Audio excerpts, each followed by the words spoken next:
안녕하세요. 10월 마지막 월요일입니다. 오늘 매매는 잘 하고 계신가요? 왠지 마지막 날에는 조금 더 알차게 보내고 싶은 생각이 들죠. 그래서 제가 오늘은 장중에 조건 검색식을 통해서 종목을 어떻게 포착을 하는지 한번 보여드리고자 영상을 찍기로 했습니다. 갑자기 생각한 거라 준비를 많이는 못했는데 잘 들어주세요. 일단 제가 사용하는 건 키움증권이고요. 0150 조건 검색식을 통해서 종목을 포착하는 조건 검색식을 만듭니다. 지금 여기 영상에 나와 있는 종목은 GS 신소재죠. 제가 GS 신소재를 포착하는 조건 검색식을 만들려고 하거든요. 그동안 우리가 배웠던 것들을 이용해서 하기도 하고 앞으로 배울 내용을 조금 더 넣어서 종목을 포착을 하기도 할 거예요. 그러면 한번 시작을 해볼게요.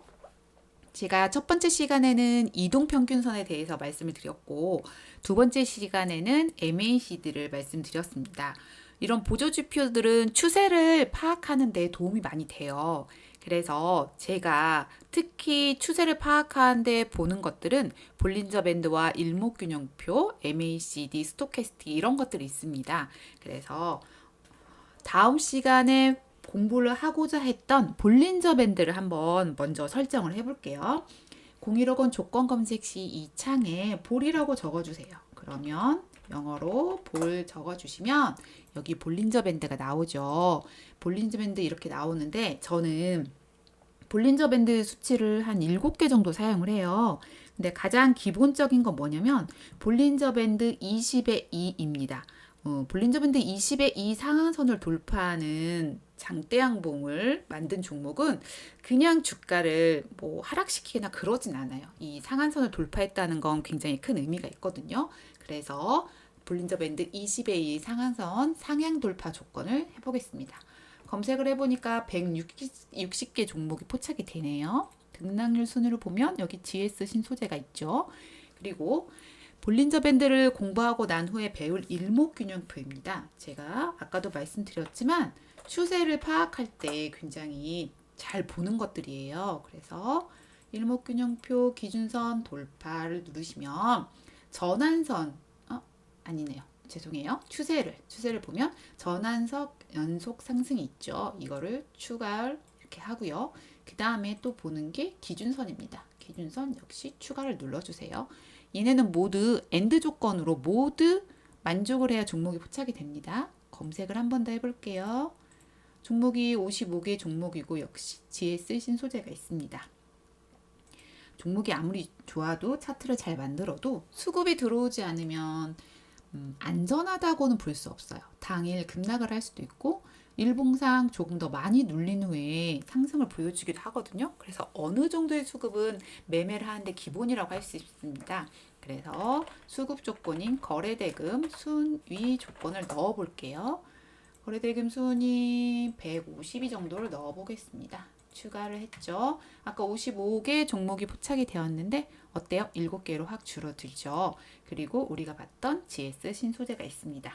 그럼 배웠던 내용도 한번 넣어야 되니까 제가 MACD도 상당히 중요하게 본다 했죠. 추세를 넣고 단기 12, 장기 26이 연속 상승한 것도 넣어 볼게요.